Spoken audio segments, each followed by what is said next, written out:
اب تم اس احمق کی اسٹوپڈ سی بات پر غور کرتے رہو گے؟ جلدی سے سوچو کیا کرنا ہے۔ وہ ٹھیک کہہ رہا ہے، ہمیں پہلے پولیس اسٹیشن جانا چاہیے۔ اور یاد رہے کار میری نہیں سفینہ کی ہے۔ میرا دل چاہ رہا تھا کہ آج اچھی سی کار ڈرائیو کروں۔ اس کی کار آٹومیٹک ہے، میری کار کا کلچ بہت ہارڈ ہو رہا ہے۔ لانگ ڈرائیو کرتے ہوئے پاؤں میں درد ہو جاتا ہے۔ سارا آف موڈ میں ساحل کے دماغ میں دھماکے کرنے لگی۔ میم سفینہ کی کار، او نو، وہ تو بہت ایکسپینسو کار ہے۔ میم نے لاسٹ ایئر ان کی برتھ ڈے پر گفٹ کی تھی۔ ساحل کو اب صحیح معنوں میں بڑا زوردار جھٹکا لگا تھا۔ اسے تاجور کے گھر کے پورچ میں کھڑی تمام گاڑیوں کے بارے میں معلومات تھیں، کیونکہ گاڑیوں کے ٹیکس جمع کرانا بھی اسی کی ذمہ داریوں میں شامل تھا۔ میرے ہینڈ بیگ میں میری کار کی کاؤنٹر فائل تھی۔ سفینہ کی کاؤنٹر فائل تو گھر میں ہی ہے۔ زارا کو اب بہت شدت سے رونا آ رہا تھا، بہت مشکل سے خود کو کنٹرول کر رہی تھی۔ ہینڈ بیگ بھی گیا، او گاڈ! ساحل کے منہ سے تعصب بھرے کلمات نکلے۔ ظاہر ہے تبھی تو گارڈ کے سیل سے فون کیا تھا، زارا جھنجھلائی۔ او مائی گاڈ، آپ کا آئی فون بھی گیا! ساحل کو ایک اور دھچکا لگا۔ اب زارا نے خون آشام نظروں سے ساحل کی طرف دیکھا۔ آپ یہاں کھڑے کھڑے فاتحہ پڑھتے رہو گے؟ کوئی ٹیکسی روکو یا اپنے سیل سے فون کر کے آٹو کیب بلاؤ۔ وہ پھاڑ کھانے کو دوڑی۔ سوری میم، یہ میری ڈیوٹی میں شامل نہیں ہے، آپ کو اسی بائک پر بیٹھنا ہوگا۔ سوری ٹو سے، میں آپ کی کمپنی میں ملازم ہوں، ہوم سرونٹ نہیں ہوں۔ میں آپ کی مدر کو انفارم کر دیتا ہوں، بس یہی میری ڈیوٹی ہے۔ ساحل نے اچانک پینترا بدل کر بڑی انا کا مظاہرہ کیا تھا۔ مگر یہ تمہاری اخلاقی ذمہ داری بھی تو ہے نا؟ سارا اس کے بدلے ہوئے انداز پر حیرت اور غصے کی کیفیت میں رد عمل ظاہر کر رہی تھی۔ ظاہر ہے اس کے لیے یہ بائک حاضر ہے، آپ کو نہ کندھے پر اٹھا رہا ہوں نہ پیدل لے جا رہا ہوں، اس نے بددستور اسی انداز میں کہا۔ میرا خیال ہے میم کو فون پر انفارم کرنا ٹھیک نہیں، ان کی بہت امپورٹنٹ میٹنگ چل رہی تھی۔ چلے پہلے درخشاں چلتے ہیں، اس نے نزدیکی پولیس اسٹیشن کے حوالے سے کہا۔ کیوں فضول باتیں کر رہے ہو؟ ہم درخشاں کیوں جائیں؟ زارا ہذیانی کیفیت میں مبتلا ہو چکی تھی، بے سوچے سمجھے ہی پھٹ پڑی۔ میں پولیس اسٹیشن جانے کی بات کر رہا ہوں، یہ علاقہ غالباً درخشاں پولیس اسٹیشن کی حدود میں آتا ہے۔ چلیں میڈم۔ ساحل شام کی رخصت ہونے والی نرم دھوپ میں چمکتے زارا کے چہرے کی طرف جی بھر کر دیکھ رہا تھا۔ یہ لمحات بہت من چاہے تھے، کوئی اس کے دیکھنے کی طرف متوجہ نہیں تھا۔ کار چھن جانے کی خبر شاکنگ ضرور تھی، مگر کسی غریب کے لٹنے کا دکھ نہیں تھا۔ اتنے رئیس لوگوں کی قیمتی کار کا جانا تو اس کے نزدیک ایسا ہی تھا جیسے بہتے سمندر سے ایک بالٹی پانی بھر کر کوئی چلتا بنے۔ پریشان چہرے کی گلابیاں تیز روشنی کی وجہ سے موندی موندی آنکھیں اڑتے بالوں کو دونوں ہاتھوں سے سنبھالتی، جی چاہ رہا تھا کہ اس کی فوراً کچھ تصویریں اتار لے اور فرصت کے لمحات میں کسی دل نواز شاعری کی طرح پڑھا کرے۔ اب کیا میری شکل دیکھتے رہو گے؟ بائک سٹارٹ کرو۔ زارا کا اب قدرے پرسکون ہونے کے بعد دل کھول کر رونے کا جی چاہ رہا تھا۔ تاجور کی متوقع جھاڑ جھپاڑ قیمتی کار سے محرومی کا احساس، سفینہ کے سامنے شرمندگی کا مرحلہ، اور پھر اس پر مستزاد ساحل کی اس بائک پر سفر کرنے کا تصور جس کا ایک دن پہلے وہ جی بھر کر مذاق اڑا چکی تھی۔ ساحل نے روانگی کا انتہا پاتے ہی بائک کو کک لگانا شروع کر دی۔ 2-3 کک سے سٹارٹ ہونے کا تو سوال ہی پیدا نہیں ہوتا تھا۔ زارا نے ساحل کی طرف سے یوں پشت کر لی جیسے وہ کسی سٹاپ پر کھڑی وقت سے آنے والی بس کا انتظار کر رہی ہو۔ اللہ اللہ کر کے بائک سٹارٹ ہوئی۔ ساحل فوراً بیٹھ گیا اور زارا کو متوجہ کرنے کے لیے ہارن دیا۔ ہارن کی آواز بھی اتنی نازک تھی جیسے کوئی شرمیلی دلہن دولہا کے اصرار کے بعد لب کشائی کرے۔ زارا نے چونک کر دیکھا، پھر توأن و کرہن قدم بڑھائے، اپنا جدید تراش کا کھلا ڈھلا لباس سنبھالا۔ بیٹھتے ہی اڑتے بالوں کو قابو کرنے لگی تو گرتے گرتے بچی۔ دھپ سے دونوں ہاتھ ساحل کے کندھوں پر جا پڑے۔ بائک انجن پر دوڑ رہی تھی مگر ساحل ہواؤں میں اڑنے لگا۔ اف کیسی جاں فضا روح پرور اوریجنل پرفیوم کی مہک تھی جو اس نے کسی ٹیسٹر سے بھی نہیں سونگھی تھی۔ زارا نے گھبرا کر اپنے ہاتھ ہٹائے تو تھے مگر اڑتے بال اتنا تنگ کر رہے تھے کہ مجبوراً اسے ایک ہاتھ ساحل کے کندھے پر مستقل رکھنا پڑا، دوسرے ہاتھ سے وہ بال سنبھال رہی تھی۔ ساحل جان بوجھ کر اس انداز میں بیٹھا تھا کہ زارا کے حصے میں بہت کم جگہ آئی تھی۔ لامحالہ وہ ساحل کے ساتھ چپکی نظر آ رہی تھی۔ ساحل سوچ رہا تھا کہ کار لوس اسے اتنے قیمتی لمحات ملتے ہیں تو کبھی کبھی ایسے نقصانات ہو جانے چاہیے۔ آہستہ چلاؤ، میں گر جاؤں گی۔ بڑھتی سپیڈ سے زارا بری طرح گھبرائی تھی۔ نشہ پلا کے گرانا تو سب کو آتا ہے، مزہ تو یہ ہے کہ گرتوں کو تھام لے ساکی۔ ساحل نے بلند آواز سے شعر پڑھا تھا جو اچھا خاصا تو ہوا کے زور پر اڑ گیا اور زارا کے سر سے گزر گیا۔ زور سے پکڑ لیں مجھے ہی، جیسے وارداتیوں کو پکڑتے ہیں کہ جانے نہ پائے۔ ساحل اس وقت در حقیقت نشے میں تھا۔ وہ جسے دور دور سے دیکھ کر تمنائیں مچل جاتی تھیں آج اس سے چپکی بیٹھی تھی۔ تمہیں کیوں پکڑوں؟ تم سپیڈ آہستہ نہیں کر سکتے؟ وہ بائک کے شور کی وجہ سے چلا کر بولی۔ تو پھر گر کر دکھائیں، میں آپ کو اٹھا کر دکھاتا ہوں، ساحل نے بھی بلند آواز میں جواب دیا۔ دیکھنا میں اماں کو بتاؤں گی، تم بہت اوور ایکٹنگ کر رہے ہو۔ زارا نے بمشکل خود کو سنبھالا۔ کیا بتائیں گی اماں کو؟ میرا خیال ہے پہلے تو وہ آپ کو اچھی طرح بتائیں گی۔ شور مچانے کے بجائے دعائیں کریں کہ گاڑی اچھی کنڈیشن میں بازیاب ہو جائے۔ اس نے پھر بلند آواز میں مشورے سے نوازا تھا۔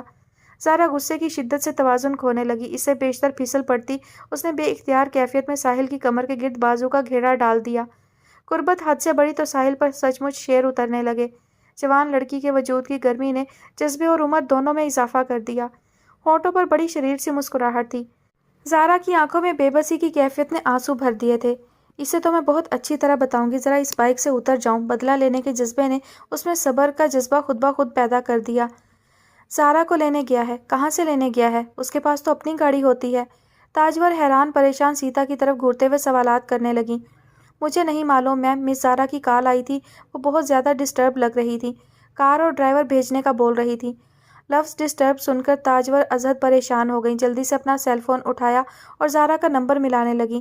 سیل کان سے لگایا تو پتہ چلا وہ پاور آف ہے۔ پریشانی مزید بڑھ گئی۔ جلدی سے ساحل کا نمبر ملانے لگیں۔ سیتا بغور دیکھ رہی تھی اور اگلے حکم کی منتظر تھی۔ زارا کا سیل آف ہے، ساحل کال نہیں لے رہا، کیا مصیبت ہے؟ انہوں نے بڑبڑاتے ہوئے سیل پٹکنے کے انداز میں ٹیبل پر رکھ دیا۔ تم جا کر اپنا کام کرو، میں تھوڑی دیر بعد دوبارہ ٹرائی کرتی ہوں۔ انہوں نے سر پر مسلط سیتا کو تو ٹہلایا۔ سیتا سر جھکا کر کمرے سے باہر چلی گئی۔ کوئی ڈھنگ کا رشتہ مل جائے تو میں سفینہ سے پہلے اس کی شادی کروں، ہاتھوں سے نکلی جا رہی ہے۔ اتنا بڑا بزنس سیٹ اپ سنبھالوں یا اس لڑکی کو؟ وہ پریشانی اور غصے کی کیفیت میں خود کلامی کر رہی تھی۔ اللہ سائی نے جب اتنا نوازا ہے تبھی تو آپ نے اپنی بیوی کو اتنی قیمتی کار لے کر دی ہے، ایک ڈرائیور کیوں نہیں رکھ لیتے ان کے لیے؟ ایسے جو پلکیں جھپکائے بغیر دونوں کو یوں گھور رہا تھا جیسے اس نے وارداتیوں کو رنگے ہاتھوں خود پکڑا ہو۔ پولیس ڈپارٹمنٹ کے دیکھنے کا انداز عام لوگوں سے بہت مختلف ہوتا ہے۔ نظر ہی نظر میں مد مقابل کی روح کا ایکس رے نکال رہے ہوتے ہیں۔ شک کی نظریں بڑی پھرتی سے طواف کر رہی ہوتی ہیں۔ ساحل کی جیب سے کیا گیا تھا؟ وہ تو بہت ہلکا پھلکا تھا، زندگی میں آنے والے ان قیمتی لمحات سے پورا حظ اٹھا رہا تھا۔ ایس ایچ او کا مکالمہ سن کر پہلے تو زارا قدرے گھبرائی، پھر فوراً غصے میں آ گئی۔ ایکسکیوز می آفیسر، اس نے وضاحت کرنا چاہی۔ ساحل نے اپنا پاؤں آہستہ سے زارا کے پاؤں پر رکھ کر اسے بولنے سے باز رکھا۔ زارا نے چونک کر ساحل کی طرف دیکھا۔ میں تو کب سے کہہ رہا ہوں کہ ڈرائیور رکھ لیں، ان روڈز پر ڈرائیو کرتے ہوئے مردوں کے میٹر گھوم جاتے ہیں، عورت تو پھر صنف نازک ہے۔ یہ دبئی یا امریکہ کے روڈ تھوڑا ہی ہیں، ہیوی وہیکل، کار، سائیکل، گدھا گاڑی سب ایک ہی روڈ پر دوڑتے ہیں۔ پورے 200 سال پیچھے ہیں ہم ایڈوانس دنیا سے۔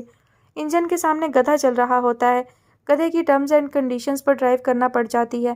ساحل کی بات پر ایس ایچ او کو خود پر اختیار نہ رہا، بڑا زبردست قہقہا فضا میں ابھرا تھا۔ گڈ، ماشاءاللہ، بہت زبردست لائف پارٹنر ملا ہے آپ کو میم۔ ایسے لوگ تو بور نہیں ہونے دیتے، بہت دلچسپ گفتگو کرتے ہیں۔ اس سے پیشتر کے ذرا غصے میں الٹ پڑتی ساحل فوراً بول پڑا، thank you very much sir, police اپنی سی پوری کوشش کرے گی۔ ویسے جب اتنی قیمتی کار رکھتے ہیں تو تھوڑا سا خرچہ سیفٹی کے لیے بھی کر لیتے ہیں، کار چھین بھی جائے تو شہر سے باہر نہیں جا سکتی۔ ایس ایچ او نے پھر مفت مشورے سے نوازا۔ ایکچولی سر بات یہ ہے، زارا نے لب کشائی کی تو ساحل پھر مخل ہوا۔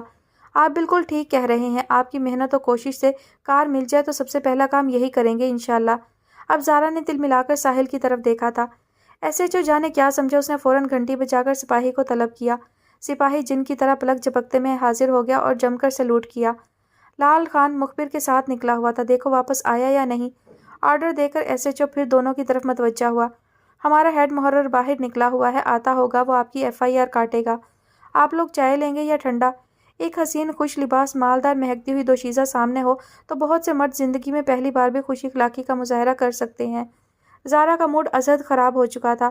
ایک غریب سا مینیجر جس کی پھٹیچر سی بائک پر بیٹھنا کسی جرم کی سخت ترین سزا کے برابر تھا، اس ایس ایچ او کی آئی سائٹ اتنی کمزور تھی کہ وہ ایک رئیس زادے اور عام سے ملازم میں فرق بھی نہیں کر سکتا تھا۔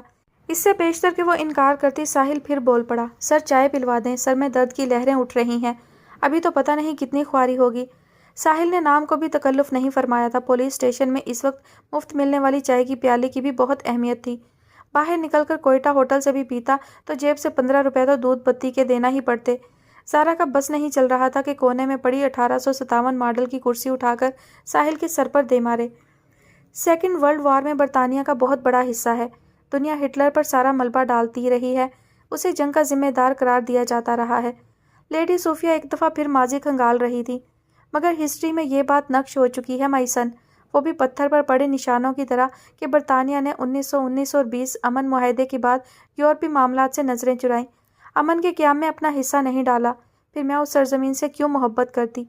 جنگ سے بچنے کے لیے کچھ نہیں کیا، جب جنگ مسلط ہو گئی تو معصوم لوگوں کو آرام دہ گھروں سے نکال کر لڑنے مرنے کے لیے محاذوں پر بھیج دیا اور جنگ کے بعد راکھ کے ڈھیر پر بیٹھ کر امن کی باتیں ہونے لگیں۔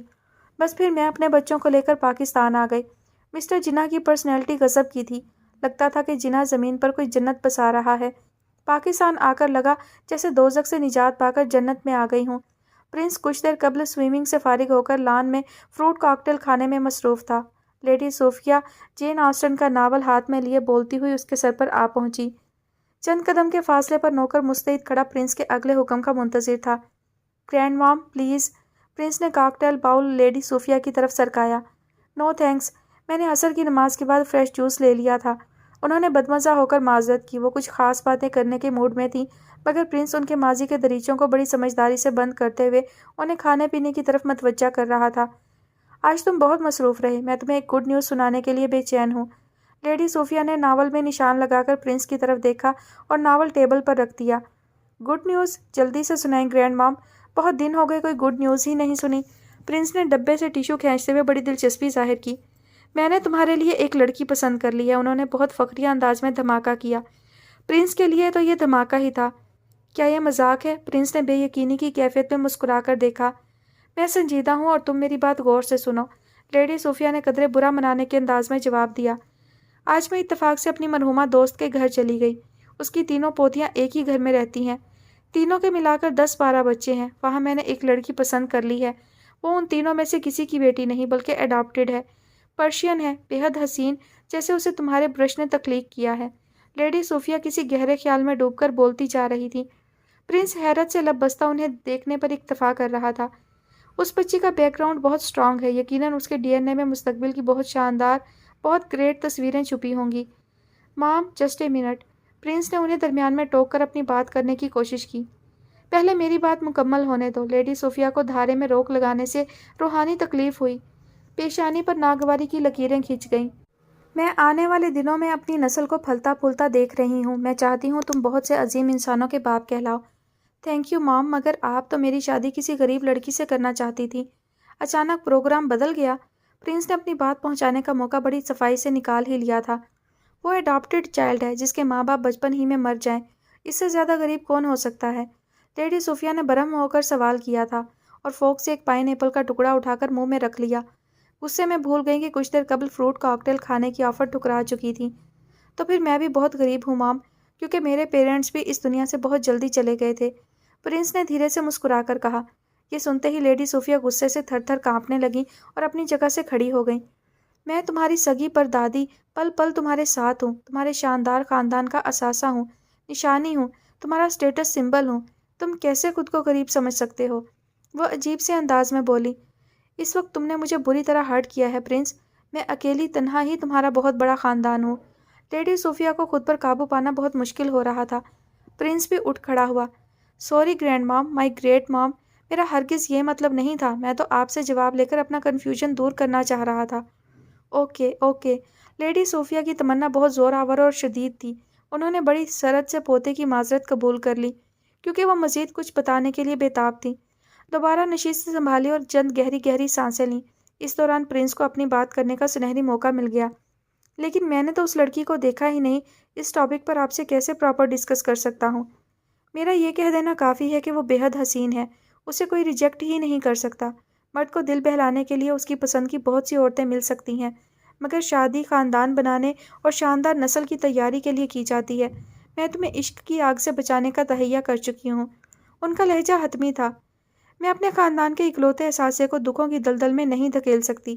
دکھ اور محرومیاں عمر کی طرح سفر کرتے ہیں، خون میں اتر جاتے ہیں، آنے والی نسلوں پر بہت برا اثر پڑتا ہے۔ تم اسے دیکھ کر بے پناہ خوشی محسوس کرو گے، وہ تمہیں پا کر اپنی قسمت پر ناز کرے گی۔ وہ اب اسے اپنی طرف سے خوشیوں کی ضمانت دے رہی تھی۔ صحت مند دماغ، مثبت رویے، انسانیت، عظمت۔ دیکھو میں آنے والی صدیوں کو پلان کر رہی ہوں۔ میرے بیٹے، مجھے اپنے بچوں کو عشق کی دوزخ سے بچانا ہے، انسانی عقل کی حفاظت کرنی ہے۔ مام، اگر میں کسی کے عشق میں مبتلا نہ ہوں لیکن کوئی مجھ سے عشق کرے، میرے عشق میں پاگل ہو اور مجھے پانے کے لیے جان دینے کے لیے بھی تیار ہو جائے، تو آپ کو اس عشق پر تو اعتراض نہیں ہوگا نا؟ صرف اور صرف مجھے سوچنے والی، مجھے چاہنے والی، ہاتھ اٹھا کر دعاؤں میں صرف مجھے مانگنے والی۔ وہ سوالیہ نظروں سے ان کی طرف دیکھے جا رہا تھا۔ امپاسبل،